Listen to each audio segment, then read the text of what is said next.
أعوذ بالله من الشيطان الرجيم بسم الله الرحمن الرحيم الحمد لله رب العالمين الصلاة والسلام على سيد المرسلين وعلى آله وأصحابه وزواجه أجمعين. Assalamu alaikum, my dear brothers and sisters. I hope you're all well. I'm very honored and happy to be here. Very grateful to Cambridge Islamic College and for Sheikh Akram to be hosting me.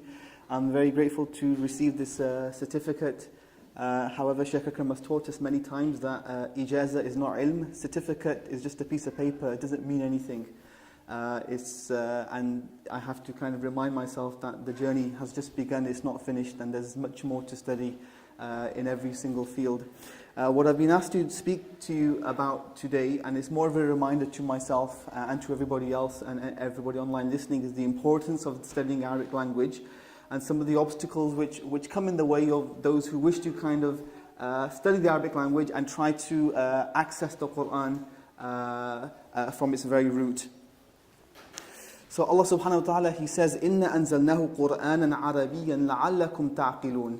So certainly we have revealed it, an Arabic Qur'an, so that perhaps you may ponder or think deeply or reflect upon this. Now one thing we know from the sunnah of Allah, just as the Prophet ﷺ has a sunnah, Allah subhanahu wa ta'ala also has a sunnah. He has a tradition. And one of His traditions is that He will create something and then He will favor parts of it over others. So for example, Allah subhanahu wa ta'ala has created 365 days, yet out of one of those days, or one of those nights, He has favored that more than the rest of the year. Allah subhanahu wa ta'ala has created 52 weeks, but within that week, one day, Yawmul Jum'ah, He has favored that day over the rest of the week. Allah subhanahu wa ta'ala has created many books and revealed many books, but He has favored one book over all those other books.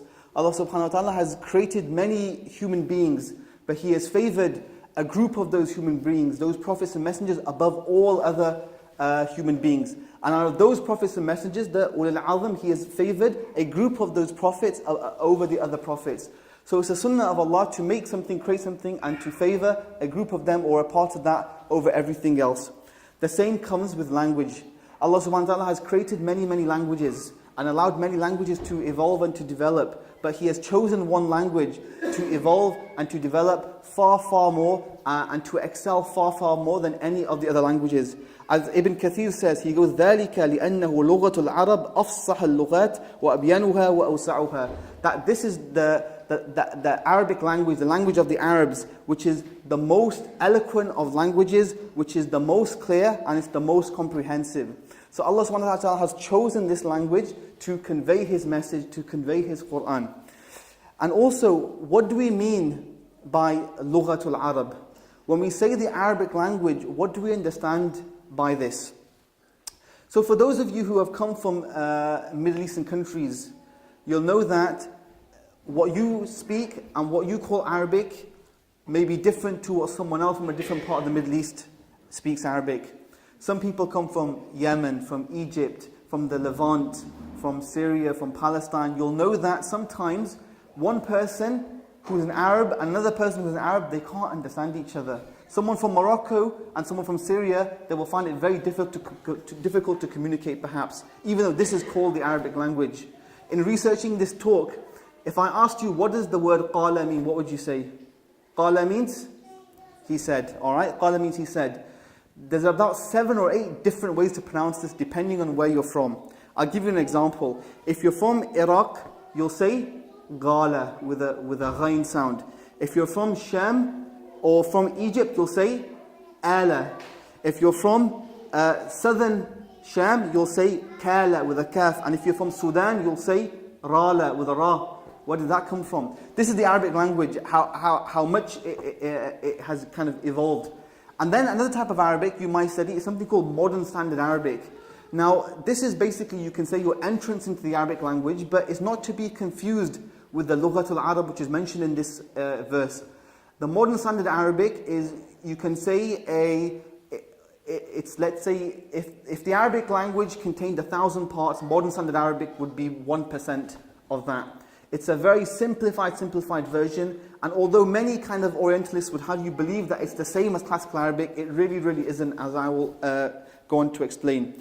The Lughatul Arab, what it actually means is the Arabic which was understood and taught at the time of the Prophet ﷺ, how the companions understood the Arabic language, what they understood, what was understood and what was contained and maintained within classical Arabic poetry from 150 years before Hijrah to 150 years after Hijrah. This is what is known as the Arabic language, Lughatul Arab. Any Arab who lived at that time and had a good command of the Arabic language, they could understand the Quran. There was nothing in the Quran which was alien to them. Anybody living in this time who has studied that language can understand the Quran. This is what it means by Lughatul Arab. So firstly, it's important to establish that if we come from an Arabic background, it does not mean we can understand the Quran. If we have studied modern standard Arabic and we have the Hansway dictionary in our bookshelves, it does not mean we can open up the Quran and start to translate it. These languages are far removed from each other. Lughatul Arab is what is known as the period of istishhad. This is an important word you want to remember. This period is called istishhad, where anything which was written down or recorded 150 years before Hijrah, 150 years after Hijrah, was known as, you could take from this as evidence for the language. Okay, if we have a poem and the poem has a certain word and the word means something and the Quran has the same word, then this is a potential evidence for what the word in the Quran means. This period, 150 years before, 150 years after. Anything after that cannot be said to be the Lughatul Arab. Okay, is that clear? Lughatul Arab, which is period of istishhad. Now, to understand the Quran, this is the language which has to be studied. This is the language which has to be understood and learnt to be able to access the Quranic language. And this has been preserved in poetry, in prose, in speeches, in bayan, in khutab. They've been preserved in many, many places. But there's a few problems to access this language. Number one, the Arabic of that time. Let me give you an example. And I ask this question to all my students. How many words do you think there are in the English language? Just give me a number. How many words are there in the English language? Can you go to Google search? No, you just call out numbers. Don't be shy. 5,000? 5,000 words in the English language. Okay. How many words do you think there are in the Arabic language? 100,000? 100,000. Okay. According to Dr. A'id al-Qarni, he goes in classical Arabic Fusha, there are approximately 40 million words in classical Arabic. Okay? 40 million. Alright? Give or take a few thousand. But the point being is that classical Arabic and modern standard Arabic, there are a huge variation in its vocabulary. There's a huge variation in its eloquence and linguistical expressions that are employed. There's a huge variation in the grammatical structures and the morphological structures that are employed. Simply put, in modern standard Arabic, by studying that, it will not give you the tools to access Quranic Arabic. You need to study further. It is an entrance to that language, it is not the language itself. I'll give you an example. In the famous verse, وَلَمْ يَكُنْ لَهُ كُفُوًا أَحَدٌ. Okay, what does this mean? We read it, many times a day perhaps. What does it mean? لَمْ يَكُنْ لَهُ كُفُوًا أَحَدٌ. There is absolutely nothing similar to him. Yeah, there is nothing like him. But the problem is that this verse, the way it's translated, does not reflect its actual sentence construction.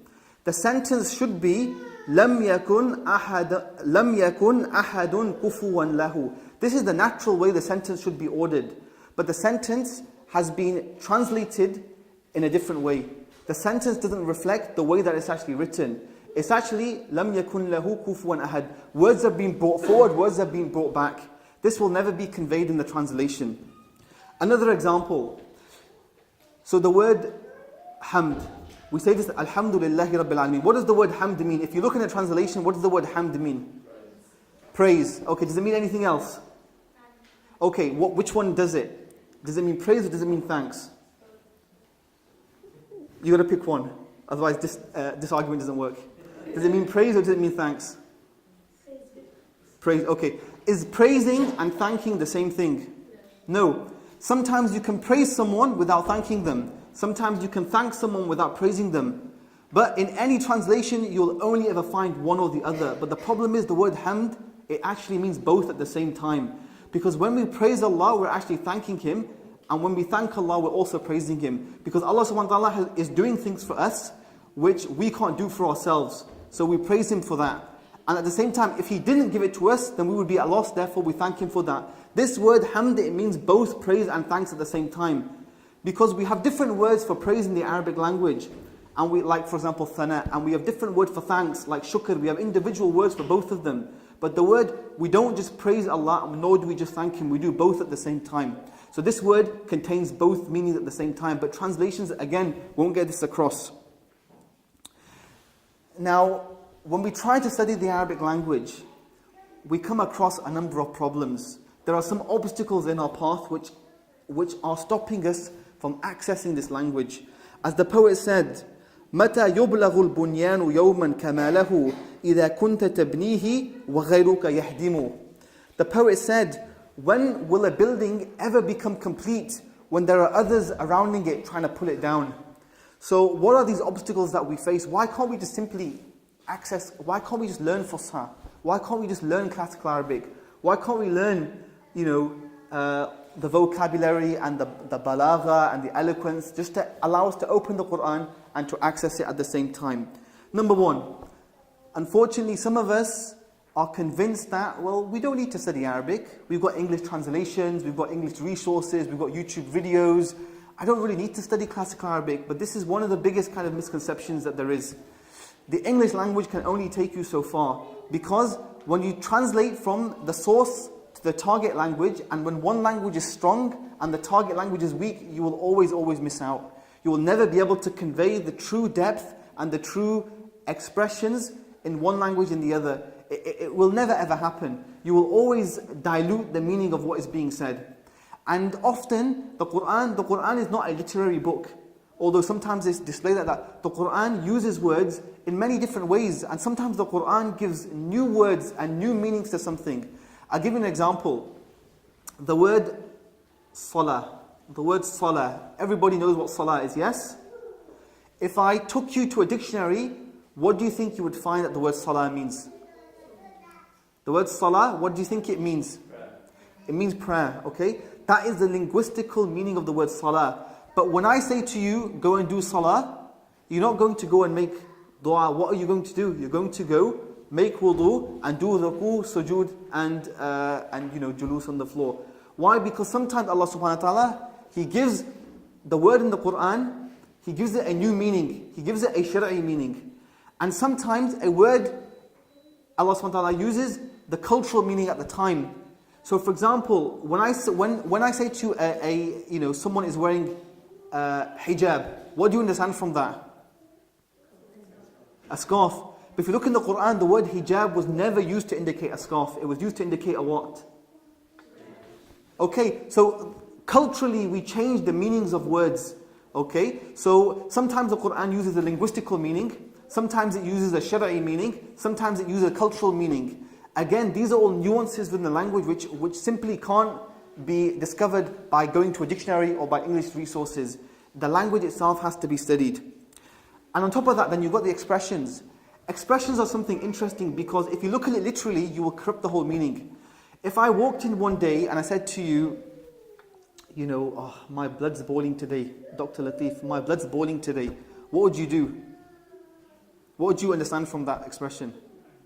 I'm very angry. If we took the literal meaning, what would that mean? I'm probably dead. Yeah?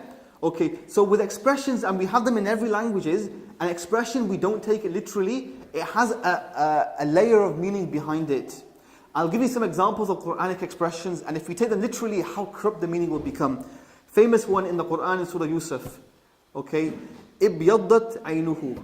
His eyes became white. That is a literal translation. His eyes became white. Do we take that literally? Certainly we don't. What does it mean?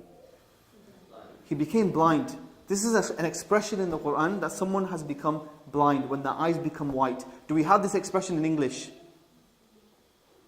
No, certainly we don't. Certainly we don't. Another example in the Quran, Allah subhanahu wa ta'ala says, تَبَّتْ يَدَاهُ.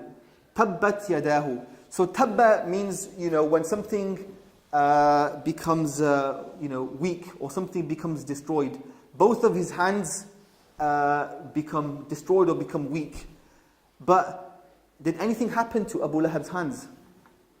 Did anything happen? Did he get any kind of injury or nothing? So this is an expression. What it means is his power will be broken.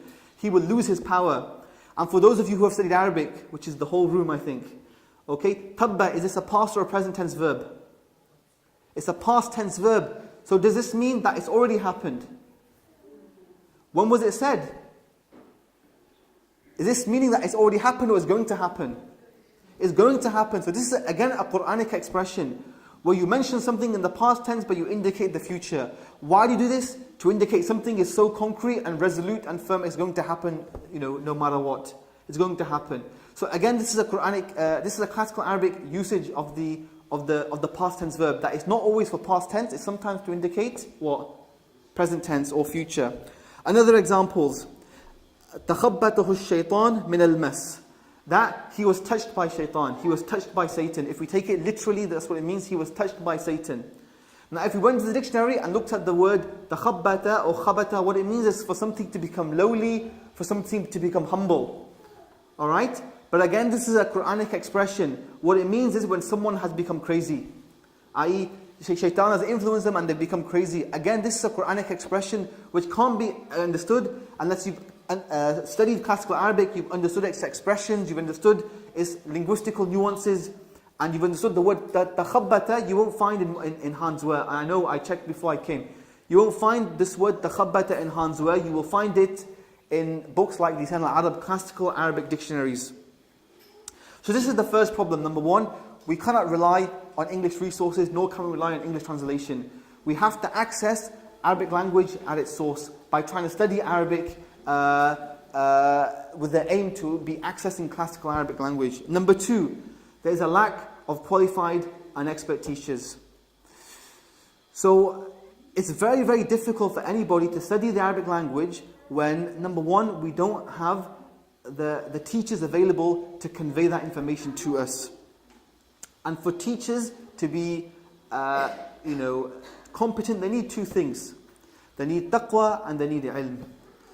There are many people, many Orientalists who have vast knowledge of the Arabic language, but they don't have any taqwa. They're not linking things to the Quran. They're not trying to teach things, perhaps with a point of view to try to be sincere to the language. And you need ilm. You need knowledge which has been taught to you from a competent teacher who understands the needs of the people, who understands the needs of the student, and tries to convey that to you. So there are two things. When you look for a teacher, they need to have piety and they need to have competence in the language which they're teaching. And the role of a teacher, unfortunately, not all these roles are often being filled. A teacher, in my opinion, his role is made up of three parts. Number one, he is there as a mu'allim, to convey that technical information, that which you did not know. You want to know about Arabic grammar? Okay, he can teach you Arabic grammar. You want to know about Arabic sarf? He can teach you Arabic sarf. Number two, he's there as a murabbi, to help refine your character, to help refine your manners, to teach you and link with you how did the Prophet ﷺ behave, how did the companions behave, to refine your character, because our knowledge, our tradition of knowledge is not just technical information. It's very much linked to a refinement of the character, that you can become a better person and that you can follow the Messenger and understand his sunnah and to be able to apply it. And the third role, in my opinion, is someone of a mulhim, someone who inspires. In my experience teaching, not everybody, things are made easy. Allah's created people to find certain things easy and certain things difficult. Okay? I've got cousins in my family and they're amazing artists. But if you gave me a pencil, I can't even draw a straight line on a page without a ruler. Everybody can do different things to different abilities. Some people, they love studying Arabic grammar. They love all the details. They love the intricacies. Some people, it's a big jihad for them. They have to really kind of struggle hard to do it. But some people, if you inspire them, you can put them on a path where they will be studying the Islamic sciences for their life. They may not become a scholar in Arabic. They may not become a scholar in Sarf, a scholar in Balagha, but you will put them on a pathway where they will be running to study the Islamic sciences as to whatever their ability can be. But subhanAllah, sometimes, not every teacher, is able to inspire the students, and sometimes the teaching is so dry that it actually scares people from studying in those classes. So there are three roles I feel. Number one is to convey technical information. Number two is to refine your character, and then inspire you to study. To keep trying. Don't let you give up, because Arabic is hard. It's not easy, and it is challenging for some people, and it's easy for some people. But the point is that it's one of those things which has to be studied. Why? Because Allah subhanahu wa ta'ala has described His Quran as an Arabic Quran. Not an Urdu Quran, not an English Quran, not a Farsi Quran, an Arabic Quran, which means we cannot separate the two. We can't separate Arabic from the Quran. When we separate the two, we're not studying the Quran, we're studying something else. We're studying a translation, we're studying an interpretation, we're studying a tafsir, but we're not studying the Quran, the language itself. We're studying something else. So the Arabic is really, really fundamental, and it's foremost to everything else. And the third thing is, subhanallah, I remember when I was about 15 years old, and my parents just bought a 56k Rockwell modem. And this was one of those modems where you hear it dial up in the background, and I was so happy, like, wow, I'm going to be able to download a picture in 60 seconds. This is amazing for me. And subhanAllah, now we're into like 20, 30 megabits per second. If my internet page doesn't open, as soon as I click it, I'm losing my temper. And how things have changed. But one other thing that we have is we live in a time where people no longer have patience. And if we can't learn it in a weekend, I don't have time to learn it. And the Arabic language, any science really, but Arabic language especially, it's not something we can learn in a short space of time. It takes a lot of time, it takes a lot of effort, it takes commitment, it takes a lot of sacrifice. And one of the things which inspired me to, subhanAllah, is whenever I feel lazy and tired, I look towards my teacher, Shaykh Akram. And subhanAllah, he's teaching 8 hours a day, and it's easy to study. Studying's easy. You just sit there writing. To speak constantly, subhanAllah, it's something which constantly reminds me that, if my teacher can do it, then I can do it as well. So one thing we don't have is sabr. And I remember Shaykh Akram told you need 3 things to study anything to any degree. You need sabr, you need irada, and you need istiqamah. You need patience, you need willpower, and you need steadfastness. You have to write, I've started this, I'm going to finish this. I've started this, I'm going to finish this. Without those 3 things, you'll never be able to finish anything up to a good level of competency. And as Imam al-Shafi'i, he said in a beautiful poem, and I always start all of my courses with this. He said, "Isbir ala murr al-jafa min muallimin, fa inna rusub al-ilmi fi nafaratihi." He said that certainly be patient upon the bitterness that this bitter harshness that you take from the teacher, because the sediments, that parts of knowledge which you take are from the parts that you dislike, that you hate. It's hard to get up early in the morning, it's hard to do your homework, it's hard to get there on time, it's hard to study, it's really, really hard. But be patient upon that bitterness, because that is where the knowledge lies. That is where the gold nuggets will fall, and you will take them from there. Otherwise, and the rest of the poem goes, for those people when that time passes, you will have to live with that ignorance of not knowing the Arabic language for the rest of your life, because the older you get, the harder it becomes to study. You become busy, you become tired, it becomes difficult. But if you let that time pass, where you have that free time, you have that energy, that effort, that willpower, that fortitude, and you make that effort, it is a tree which will produce fruits for the rest of your life. The best thing I ever have done, alhamdulillah, is to try to study the Arabic language. It has just produced fruits for me constantly. It's opened so many doors for me. But if you let that time pass, you will taste that bitterness of ignorance for the rest of your life, and you'll be relying on English translations for the rest of your life. You'll be relying on other people to convey information to you for the rest of your life. So it's really, really important that you try and develop that patience to try and enter into a course. And this 2-year diploma, it was a brilliant initiative where you have a 2-year solid period where, for 2 years, once a week, I'm going to study nothing but Arabic. And inshallah, really the fruits you can see for yourselves at the end of it, inshallah. And I was going to mention this at the end. Shaykh Akam's mentioned it, I'll mention it again. That cucumbers, they grow in a few days. Oak trees take 10 years. If you want anything of any value, you have to give it time. You really do.